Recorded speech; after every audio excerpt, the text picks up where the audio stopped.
Most people believe they know how they'd react if a gun was pointed at their head. They're wrong. Because in that moment, the body betrays you, your heart races, your breath collapses, your mind fractures. But Jane Carter stood perfectly still. The gun pressed to her temple. The room frozen in fear. And she calmly asked, "Whiskey or bourbon?" Before we dive into the story, let me ask you something. We're on a journey to 1,000 subscribers, and every single person here matters. If you're enjoying these stories, please subscribe and be part of this community. And I'd love to know, leave a comment and tell me where you're listening from. It means more than you can imagine. Now, let's get back to the story. The cold night air hit Nicholas Volkov's face as he exited the Velvet Lounge, his polished shoes clicking against the wet pavement. Behind him, Victor, his enforcer and constant shadow, moved with predatory silence, scanning the street out of habit. "Get the car," Nicholas said, his voice low and controlled. Victor nodded and disappeared into the darkness. Within moments, the black Mercedes pulled up, its engine purring like a satisfied beast. Nicholas slid into the leather back seat, his mind still replaying the encounter with the woman at the bar. Jane Doe. The name was laughable. Insulting, even. As Victor navigated through the city's maze of streets, Nicholas pulled out his phone, the screen's glow illuminating his sharp features. He dialed a number he kept for special occasions. "Dmitri," he said when the line connected. "I need a full background investigation. Priority 1. Name? Jane Doe." Nicholas almost smirked at the absurdity. Brown hair, green eyes, approximately 5'7". She was at the Velvet Lounge tonight. He paused, his fingers drumming against his knee. "And Dmitri? I want everything. Birth records, education, family, social media, employment history. Everything." "How soon?" "Tonight." Nicholas ended the call and stared out the tinted window. The city lights blurred past neon signs, street lamps, the occasional flicker of life in apartment windows. Somewhere out there, she was walking home, probably thinking she'd escaped his attention. She was wrong. By 3 a.m., Nicholas sat in his penthouse office, a glass of vodka untouched on his desk. The city sprawled below him, a kingdom of glass and steel that bent to his will. But tonight, his empire felt secondary to the puzzle sitting in his inbox. He opened Dmitri's report. The first page made him frown. The second made him lean forward. By the third, he was standing, his jaw clenched. Investigation report, Jane Doe. Subject identification, failed. Birth records, none found. Educational history, none found. Family records, none found. Social media presence, none found. Employment records, none found. Financial history, none found. Medical records, none found. Nicholas read the report 3 times. Each line was a brick wall. Each none found was a deliberate erasure. This wasn't a woman living off the grid. This was a woman who never existed on the grid. He picked up his phone and called Dmitri back. "This is impossible," Nicholas said, his voice deadly calm. "No one disappears this completely by accident." "I know, sir." Dmitri's voice was tense. "I've been doing this for 15 years. I've never seen anything like it.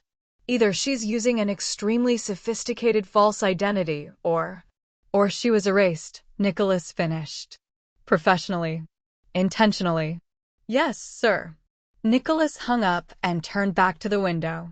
His reflection stared back at him, sharp suit, cold eyes, the face of a man who'd built an empire on reading people, on understanding threats and opportunities before they materialized.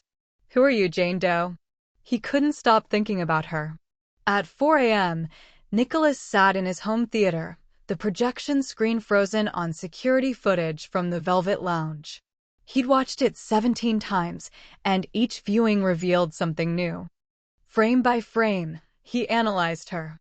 0:03:42, she enters. First action, scanned all exits. Not a casual glance, a methodical assessment. Left emergency exit, right service door, main entrance. 3 seconds, 3 exits cataloged. 0:04:15. She sits with her back to the corner. Perfect sight line to the entrance and both exits. The position isn't chosen for comfort, it's tactical. 0:07:23. When the bartender moves behind her, she watches his reflection in the mirror behind the bar. Not turning her head. Just the eyes. Tracking. 0:12:55. A man bumps into her chair. Her hand moves to her purse. Fast. Defensive. Then relaxes. The movement is too smooth, too practiced. 0:18:34. Their conversation. He watches her breathing. Even when he invaded her space, when he deliberately intimidated her, her breathing never changed. No acceleration, no panic. Just controlled, measured breaths. Military? Intelligence? Private security? No. Something else. Something deeper. Nicholas rewound the footage again, freezing on her face.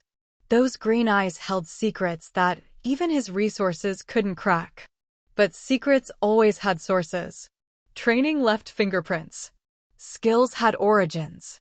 Someone had molded her into whatever she was. Someone had erased her from existence.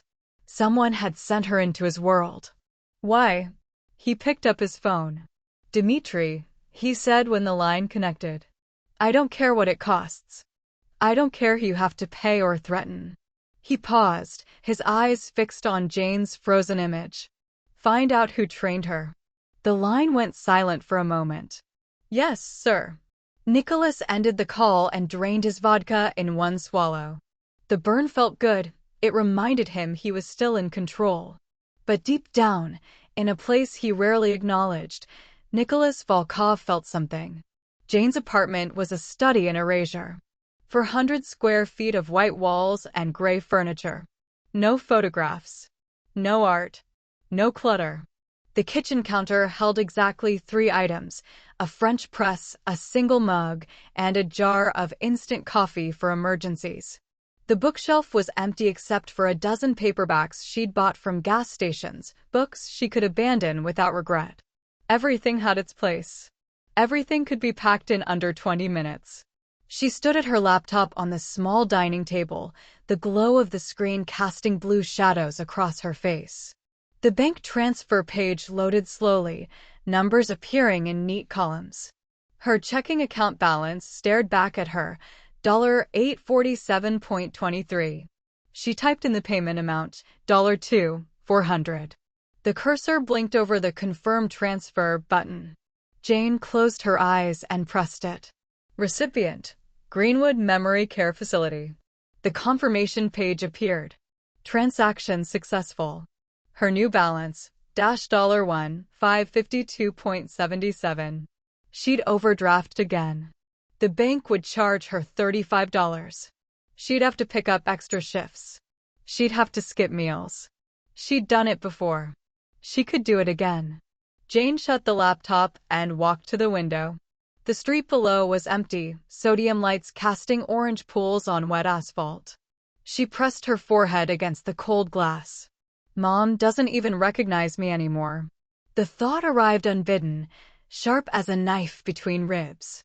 The last time Jane had visited, 3 weeks ago, under a different name, wearing a wig, her mother had looked at her with vacant eyes and asked if she was the new nurse. Jane had smiled and said yes. She'd held her mother's hand for 20 minutes, listening to her talk about a daughter who used to bring her flowers. That daughter was dead. At least, she was supposed to be.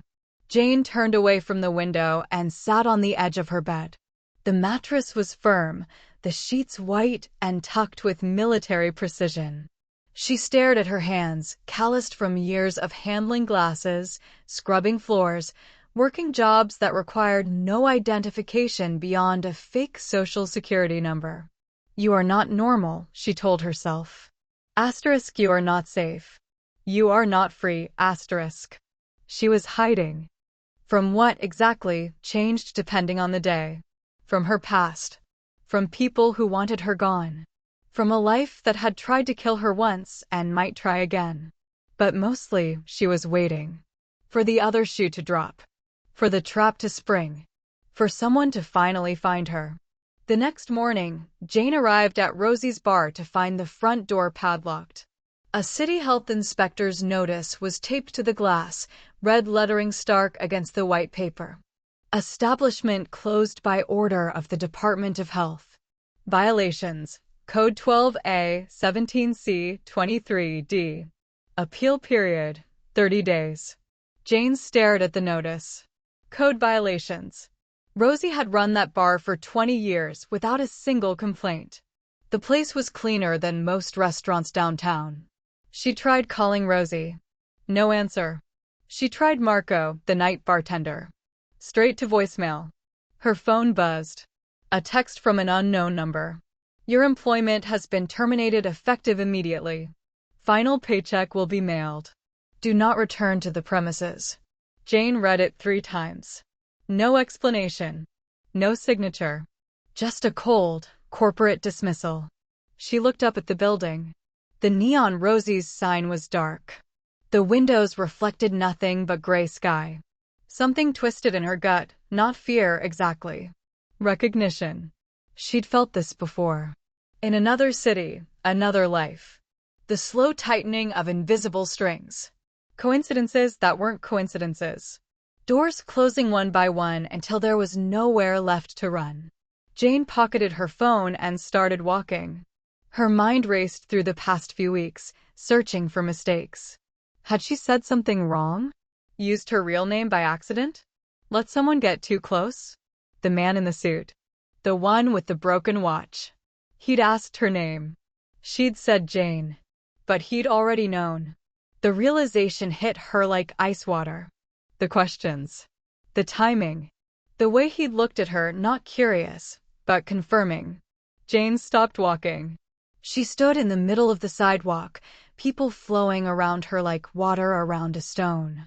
Her breath came in short, controlled bursts. The bar shutting down. Her job vanishing. Her mother's care facility payment clearing just in time, almost like someone had been waiting to see if she'd send it. Testing her. Tracking her. She whispered into the cold air, her voice barely audible over the city noise. Someone is pulling strings. And whoever they were very, very close. Jane smelled the cologne before she opened her apartment door. Expensive. Understated. Familiar. She stood in the hallway for 3 seconds, keys in hand, calculating. Run or enter. Fight or negotiate. The equation was simple. If he wanted her dead, she'd already be dead. She unlocked the door and walked in. Nicholas sat in her single chair by the window, legs crossed, hands folded in his lap.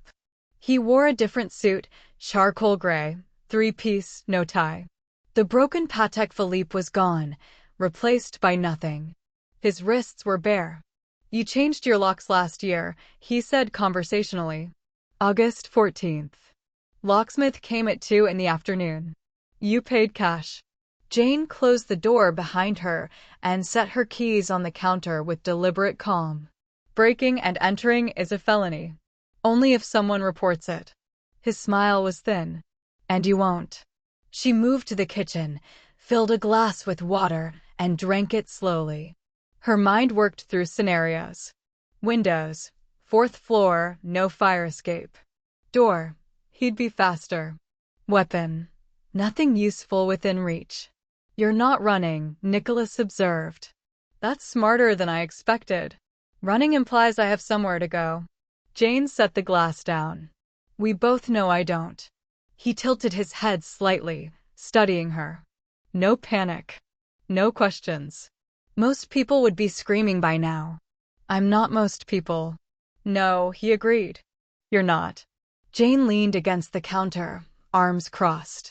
The posture was casual, but her weight was balanced on the balls of her feet. Ready. Let me guess. You shut down Rosie's. Code violations, Nicholas said. Tragic, really. Such a well-run establishment. And my termination? Anonymous complaint. Something about employee theft. He shrugged. Completely fabricated, of course. But the owner couldn't take the risk of an investigation. Jane felt the familiar cold anger settling into her chest. Control it. Use it. Why? Because I wanted your attention. He stood, buttoning his jacket with practiced ease. And because I needed to demonstrate something important. Your power. My resources. He walked to her bookshelf, fingers trailing over the cheap paperbacks. Jane Marlowe. Not your real name, obviously. You've been here 14 months. Before that, Seattle. Before that, Portland. Before that. He turned to face her. Well, that's where it gets interesting. Because before that, you didn't exist. Jane's expression didn't change. Everyone has a past. Not one they've scrubbed this thoroughly. Nicholas pulled a folded paper from his jacket pocket and held it up. A bank statement. Her bank statement. Greenwood Memory Care Facility. $2,400. Every month, without fail. Even when it means you overdraft. Even when it means you skip meals. Her jaw tightened. Your mother, he continued, voice softening slightly. Alzheimer's. Stage 6. She doesn't remember you. But you still pay. Even though it costs everything. Get to the point. Nicholas pocketed the statement. I'm offering you a job. I have a job. Asterisk had asterisk, he corrected. Past tense. And you won't get another one. Not in this city. Not without me allowing it. Jane pushed off the counter, closing the distance between them. She stopped 3 feet away, close enough to be challenging, far enough to be tactical. What kind of job? I own a private club. Very exclusive. Very discreet. Membership is invitation only, and the waiting list is 5 years long. His eyes never left hers. I need someone who can work in that environment. Someone intelligent. Someone who knows how to disappear. A bartender. An observer. Nicholas's smile returned. Someone who can listen without being heard. Someone who understands the value of secrets. And in exchange? $40,000 a year. Cash. Untraceable. He paused. Plus, your mother's care facility bill. Paid in full. Every month. No questions. Jane's breath caught, just for a second, but he noticed. And protection, Nicholas added. From whoever you're hiding from. From whatever past you're running from. My club is insulated. Safe. People who work for me don't get found. The numbers spun through Jane's head. 40,000. Her mother's care covered. No more overdrafts. No more skipped meals. No more looking over her shoulder every time she walked home. But nothing was free. What's the catch? Loyalty. The word hung between them like a blade. You work for me. You work only for me. No side deals. No questions. No leaving. Sounds like a prison. Sounds like survival. Jane studied his face. Sharp features, calculated calm, eyes that revealed nothing. He was dangerous. This job was dangerous. The club would be dangerous. But danger she could see was better than danger she couldn't. And if she was going to be trapped, she might as well be trapped somewhere useful. This is exactly where I need to be. The thought arrived with crystalline clarity. She'd been hiding for 3 years. Survival wasn't enough anymore. She needed leverage. Access. Information. Nicholas was offering her all 3. Jane extended her hand. I accept. Nicholas shook it. His grip was firm, businesslike. Excellent, he said. You start tomorrow night. He walked to the door, paused with his hand on the knob. One more thing, Jane. Whatever you're hiding from. It doesn't matter anymore. Because now you're mine. The door closed softly behind him. Jane stood alone in her empty apartment, staring at her hand. She'd just made a deal with the devil. Now she had to figure out how to survive it. As Jane stepped through the opulent entrance of Nicholas' club, she was immediately enveloped by an atmosphere thick with intrigue and power. The dim lighting cast shadows that danced across the polished marble floors, creating an ambience both luxurious and foreboding.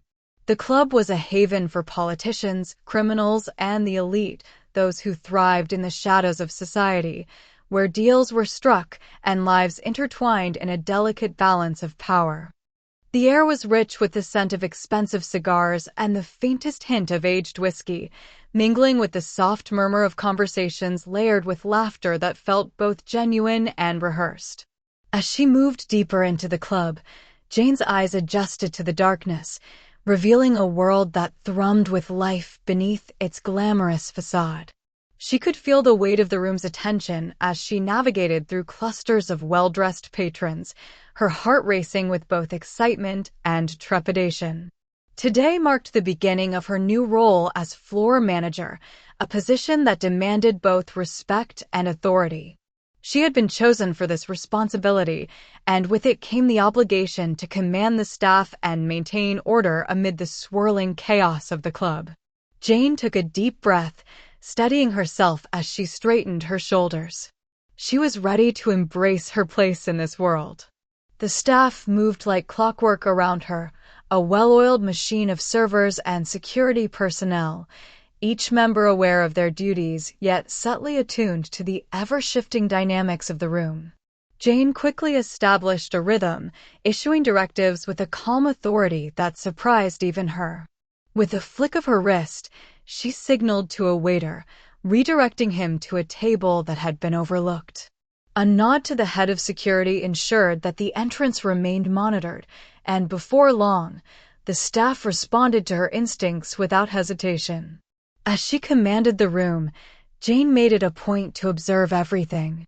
She memorized faces, cataloging the patrons who frequented the club, the wealthy industrialists, the cunning politicians, and the shadowy figures that seemed to linger just outside the light. Each interaction was a piece of a larger puzzle, and she studied the hierarchy that governed this underworld. She noted the way the regulars interacted, the subtle exchanges that spoke of alliances and betrayals.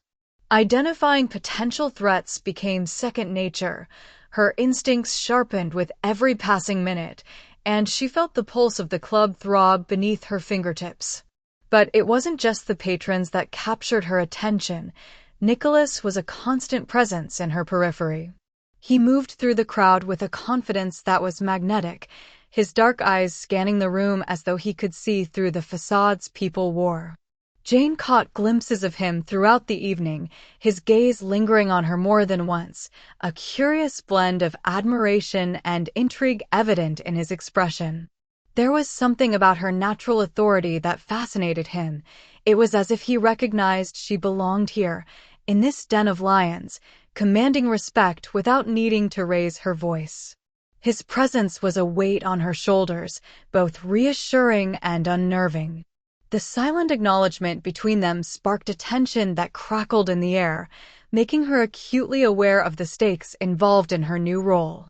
Yet, beneath the surface of this glamorous world, a storm brewed unobserved. Whispers of a rival Mafia presence began to circulate among the patrons, hushed conversations slipping through the cracks of laughter and clinking glasses. Jane picked up on the tension that hung like smoke in the air. There was an undercurrent of conflict that threatened to disrupt the delicate balance of power within the club, and she felt it in her bones. As the night wore on, the atmosphere shifted. The laughter grew a little too forced, the smiles a shade too tight. Jane's instincts screamed at her, urging vigilance. She sensed danger approaching, lurking just beyond the glimmering facade of the club. In that moment, she resolved to sharpen her focus. She would not be caught off guard. As she glanced at Nicholas, their eyes met, and for an instant, the world around them fell away. Both aware of the impending storm, they stood on the precipice of something monumental. The lion's den was alive with the promise of conflict, and Jane was ready to fight for her place within it. With a steady heart, She prepared to confront whatever shadows loomed ahead, knowing that in this world of power and peril, her survival depended on her ability to navigate the treacherous waters of loyalty and betrayal. The atmosphere of Nicholas' club was electric, charged with the kind of tension that made the hairs on the back of Jane's neck stand up. It was a typical evening, with the usual mix of laughter, clinking glasses, and hushed conversations. However, a sudden disturbance shattered the veneer of tranquility. A powerful politician, known for his ruthless demeanor, had descended upon the club, and he was not in a good mood. Jane watched as he cornered one of the female staff members near the bar, his voice low and menacing. She could see the unease etched on the young woman's face, the way her hands trembled as she attempted to serve drinks while fending off the man's advances. The security team, usually quick to act, hesitated, their eyes darting between the politician and the unfolding situation, clearly unsure of how to handle someone who wielded such influence. In that moment, Jane felt a surge of determination. She was new to this world, but she had no intention of allowing anyone to bully her staff. With a deep breath, she stepped forward, her heels clicking against the marble floor, announcing her approach with a confidence that belied the turmoil inside her. "Excuse me, Senator," Jane said, her voice steady and calm, cutting through the chaos like a knife. The politician turned, surprise flashing across his face at her audacity. "I believe you're making our staff uncomfortable. We have a strict policy against harassment here." His smile was predatory, but Jane held her ground. "You don't want to provoke the wrong people, do you?" she added, her tone laced with an undercurrent of authority. She had no physical weapon, but she wielded something far more potent: psychological intimidation. "Who do you think you are?" he scoffed, his bravado faltering ever so slightly. Jane could sense the shift in the air, the uncertainty creeping into his demeanor. She leaned in slightly, lowering her voice to a conspiratorial whisper. "I know about the discrepancies in your campaign funding. The ones you thought were buried." The politician's expression hardened, but Jane pressed on. "I have access to documents that could ruin you. All it would take is a single phone call, and I'd have the evidence in front of the right people before you could blink." Imagine what would happen if that information got out. She watched as realization dawned on his face. He was cornered, and she had him right where she wanted him. The power dynamic shifted dramatically. She could see the wheels turning in his mind as he weighed his options. Jane's heart pounded in her chest, but she remained calm, her voice unwavering. "I suggest you take a step back and remember who you're dealing with," she continued, a slight smile playing on her lips. "This club is my domain, and I don't tolerate threats against my staff. Walk away now, and we can forget this ever happened." For a moment, the room was silent, the tension palpable as the patrons held their breath, watching the confrontation unfold. Finally, the politician's bravado crumbled like a house of cards. With a curt nod, he stepped back, his face flushed with indignation and defeat. "You'll regret this," he spat, but his voice lacked conviction.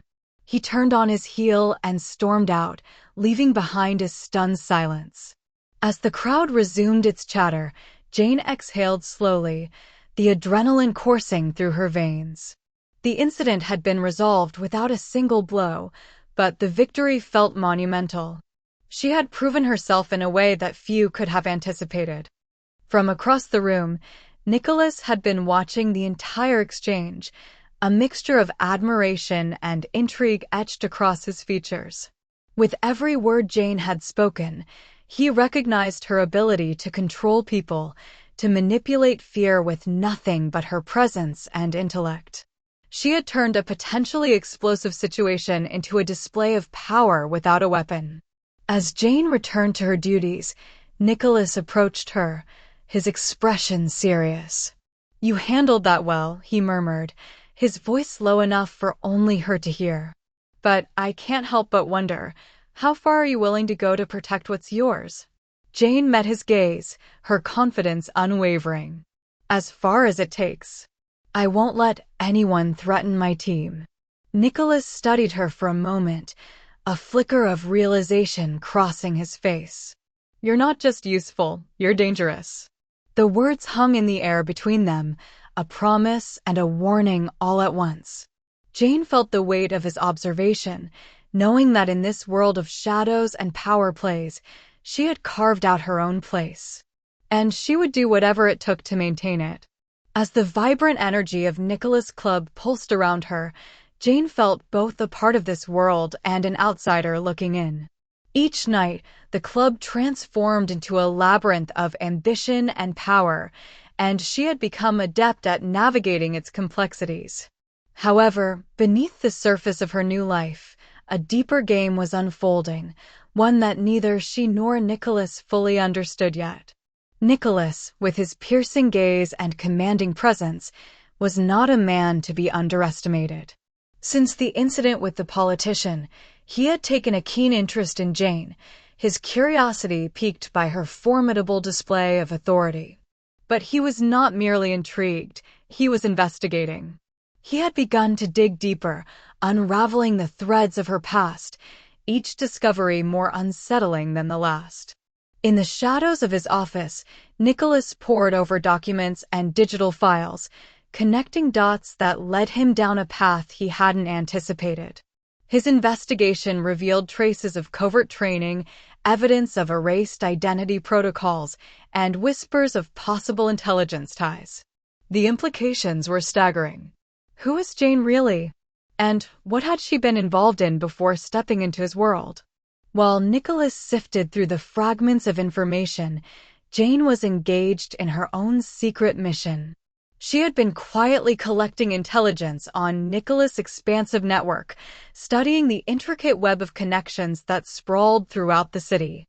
Each conversation, each encounter, fed her growing understanding of the man who had unwittingly become both her protector and her target. The stakes were rising. As Jane pieced together her findings, a chilling realization set in Nicholas' organization might be intertwined with the very reasons for her disappearance. The operation that had once defined her life seemed to echo through the corridors of his power. Betrayal lingered in the air, an unseen specter that threatened to unravel everything she had worked for. Nicholas, convinced he had recruited her for her fearlessness, was playing a dangerous game of his own. He saw a valuable asset in Jane, a woman who could command respect and navigate the treacherous waters of his world. But Jane knew the truth. She had infiltrated his ranks, not out of loyalty, but to uncover the truth lurking behind his empire. As the night wore on, Jane stood at the bar, her eyes scanning the crowd while keeping Nicholas in her sights. He was engaged in conversation with a group of influential patrons, his charm on full display. But Jane saw beyond the facade. She saw the calculating mind at work, the man who was always 3 steps ahead. The club thrummed with life, but in that moment, it felt like time had slowed. Jane's heart raced as she realized the gravity of her situation. She was walking a tightrope, balancing her dual intentions, one foot in the darkness of her past, the other in the uncertain future of her present.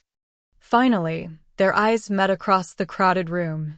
Nicholas paused, his gaze locking onto hers with an intensity that sent a shiver down her spine. In that moment, the unspoken tension between them crystallized. He was watching her as much as she was watching him, each aware of the layers of deception that cloaked their relationship. As the music faded into the background, Jane felt the weight of their shared secrets pressing down on her. She was not just a woman navigating a dangerous world. She was a player in a larger game, one that could shift in an instant. Everyone believed Nicholas chose Jane because she wasn't afraid. They were wrong. He chose her because she understood fear, and she knew exactly how to use it. The realization settled in her chest, a potent mix of resolve and cunning. In this game behind the game, she would emerge victorious, regardless of the cost. And as the night wore on, both Jane and Nicholas prepared for the inevitable confrontation, a collision of pasts and futures that would change everything. The dance of power continued, each step bringing them closer to a truth neither was fully ready to face. But one thing was certain, the stakes had never been higher, and the game was only just beginning. Thank you so much for watching. I hope you enjoyed the story. If you loved this one, I have more videos just like it waiting for you on my channel. Click the video on your screen now and keep the story going. Enjoy!